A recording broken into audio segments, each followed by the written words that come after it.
Good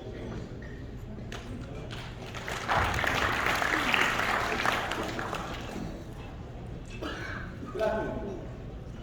I'm here to present a simple solution to a complex problem. How does seafarers learn their jobs? Think about this. Every instruction, every operational instructions that has ever reached a ship from the shore has traveled in some kind of a written format, right? It could go as checklists, PMS guidance, SMS guidance, safety circulars, PSC bulletins, so on and so forth. So what we are assuming here is that here's a set of instructions that the seafarers should read and perform in a certain manner so that the vessel is maintained in a particular way. Now, would you agree that it would be a good idea to visualize and gamify these instructions instead of depending on written instructions all the time? Now, I'm here to argue that not only is this a good idea, it's an idea so impactful and so powerful that it could actually measurably improve the condition and the performance of the vessel. When I say measurably, it's a strong word to use. What is this measure that I'm talking about? How do you measure this? I'm talking about a measure where you could actually observe this improvement in your inspection results, post-trade inspection results, SAR inspection results, and your audit reports. You could actually see it in the improvement of in the confidence levels of your crew and the general competence levels would increase. That's the kind of measure I'm talking about. Now, I'm the owner and founder of a company called Guide Solutions. Over the last couple of years, we have worked with vessel operators with the sole purpose of improving their vessels in terms of SIRE inspections, PSC, and rightship inspections. So we have this, whatever we do, we have this effect of organically improving the performance of a vessel. Now, over the next couple of minutes, I'm going to leave you with 3 clear, actionable strategies which would help you create the same impact on board your vessels. Just to give you an example, just to give you an idea of how impactful these strategies are. Over the last year, we have quadrupled the number of ships we are working with. We constantly get emails and messages from seafarers, seniors and juniors, who want to spend their own money to buy our content. And in the next 15 minutes or so, I wish to make this very clear to everybody in this room, mariners and non-mariners, on how and why this works. We started our journey with a very simple idea. And the idea was this, that to bring about a sustainable and long-lasting change in the way seafarers work, we have to first understand how they think and feel and work our way back to the technology and processes that we need to educate them. Now, with a show of hands here, how many here are ex-mariners?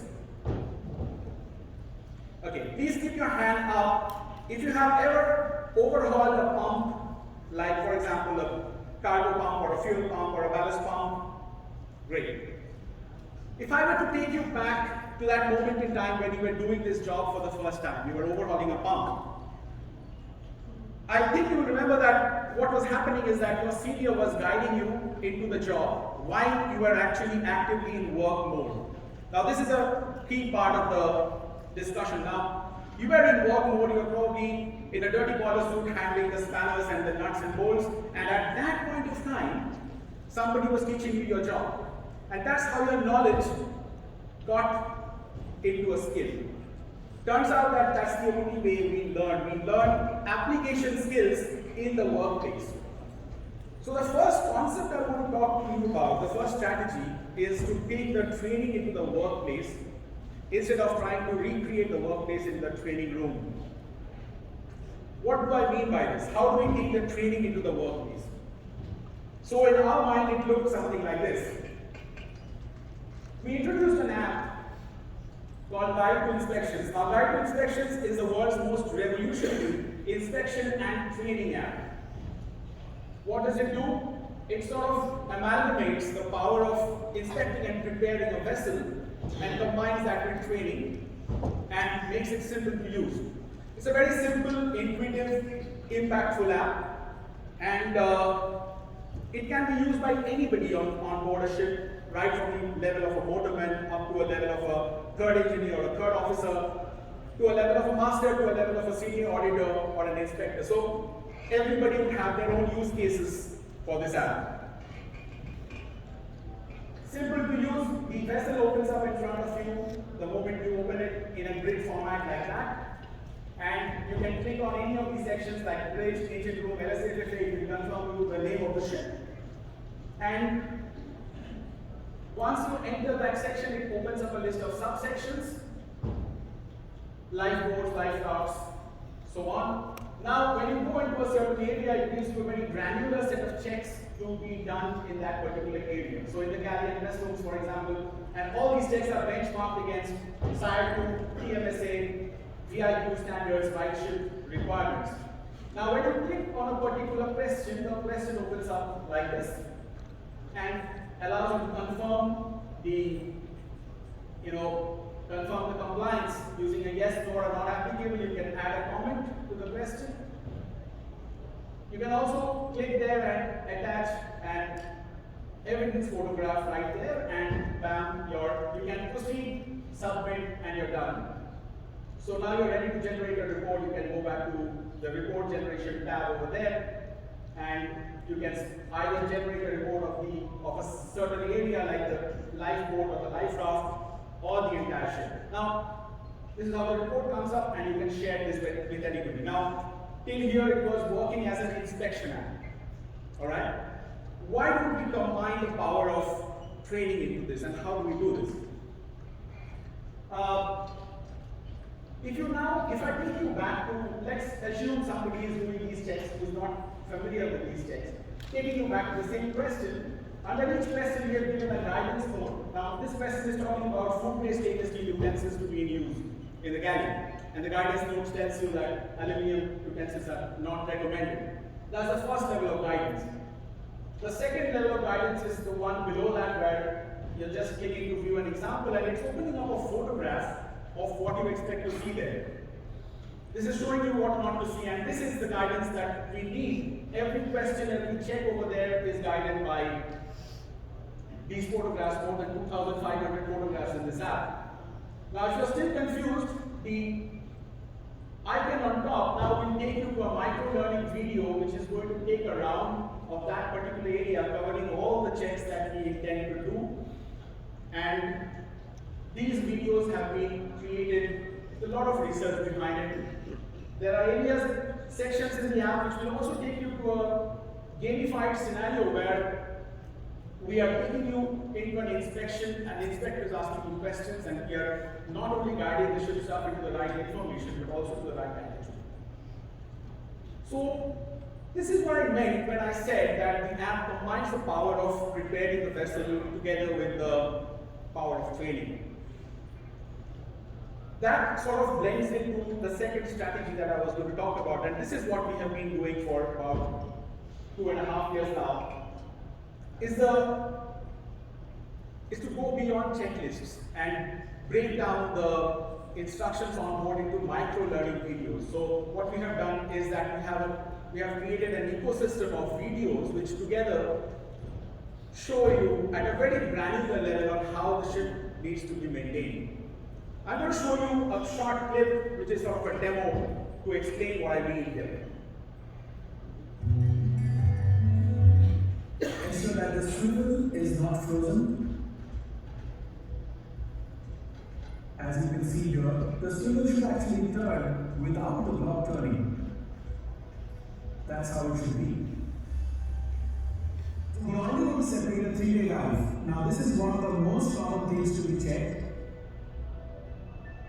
We set the ppm manually to over 15 ppm, and as you can see, the three-way valve got activated and shut off the discharge. Let's test one more time. We are setting it to less than 15 ppm.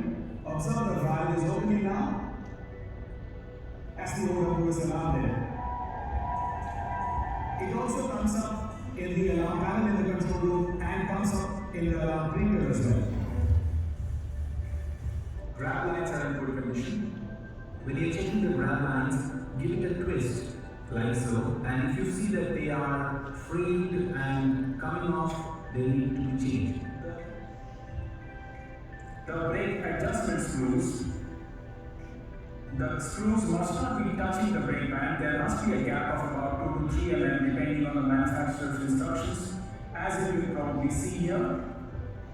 So those are the kind of videos I was talking about. 3 to 5 minutes, highly targeted and highly, on-job skill videos. No nonsense, no bloat, no animations, not much of theory. Just what you need to do, what you need to see. And a direct approach like that is very, very appealing as we keep getting the feedback from the vessels we are working with. This has been running on vessels as PSC preparation tools and inspection preparation tools, but it's far more than that. The concept goes way deeper. Now, think of checklists and written instructions as creating a circle of knowledge on the ship. The micro-learning videos create a bigger circle around that to augment the checklists. They give you a visual feedback which is impossible to be imparted with in a written format. What I mean is, somebody was checking the grab line of a life buoy. How would you explain in a checklist that you have to pick up the grab line, you have to twist it in your hand, rub your fingers? This is a skill set which otherwise we are expecting that the seniors should be teaching the juniors. There's a lot of challenges into trickle-down learning like that. When it happens, mentorship like that is fantastic. When it does not happen, and it is not happening on many ships, we have to depend on the seniors to mentor the juniors into these minor aspects, which is very simple to explain using these videos. Another thing which is very interesting that happens with the videos is that we have seen that the ship staff generate a pattern of movement on the vessel where as they go along, they pick up non-compliances. Now, checklists cannot create this pattern. I'm talking about the impact where chief officers, a 10-minute round of the chief officer in the forecastle could be more effective than going there every day without a plan.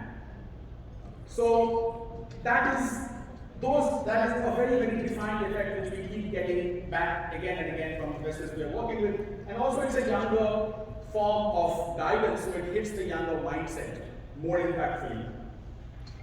The third and the last strategy I'm going to talk about are guiding the people into interview scenarios, which I've also mentioned in the app, using scenario-based games. Now, what we are doing is we are trying to point the people into the right direction, not just in terms of how to react when you're being interviewed, but also in terms of both the knowledge and the attitude aspect of it.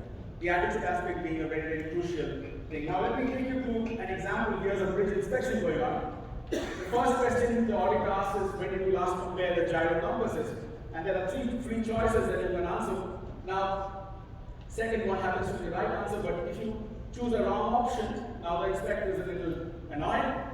On the top right there's an angle meter. I don't know if you can see that. And the approach is very colloquial. We are saying that it's a bad start. Gyro compasses must be compared every watch, and the inspector does not seem happy. This is a knowledge-based question. Now taking you to an attitude-based question. Here what we are showing is that the inspector has walked up to the port side gyro repeater and seen that the repeater is not matching with the center line repeater. This is for sure an observation in a PSC inspection or a SIRE inspection. You cannot talk your way out. There is no right answer, but there is a right attitude. Here the first option is a casual approach. I don't know, I have not checked. The last one is a nervous and defensive approach. The third officer was supposed to check in, is not checked in, what can I do? The second one is a more professional approach that, yes, you are right, there is a mismatch. We are aligning it every watch, here are the records, and I'm going to realign it right now. Now, as you would agree, all these three options would result in an observation. But the impression of the vessel, how the vessel came across, whether it's a well-managed vessel, whether people take deficiencies seriously or not, is very different between the first and the third approach as compared to the second one. So with the second approach, we are showing that inspectors are not happy because it's a potential observation. However, in this situation, what you said is the best response. Act professional, own up to error and get it rectified. It's a simple message. And we would assume that the people on board should know it. But sometimes, I'm sure everybody here has seen people give defensive or arrogant kind of answers. So we are trying to guide them in that direction as well. Now, the three approaches I spoke about sort of combines in the app, and a couple of use cases where we want to take it, because what we are very highly focused on is to take the training into the workplace. Now, this is literally training on the go. If you put people into the training room, their switch goes that, okay, now training is going to go on, I'm going to finish this, and I'm going to go back to my job. What we are saying is that, forget training, just go do your job. As you're doing your job, we will train you. And if you do not need to be trained, send us back an evidence, and we will see exactly what you understood and how the vessel is maintained. It's a very radically different approach, because when the person is actually doing their job, actually applying this app in practice, he is in the work mode, as we mentioned. The other thing is, it's obviously a great tool to prepare the vessels for any inspection like SIRE, AMSA. It's already upgraded to SIRE 2 standards.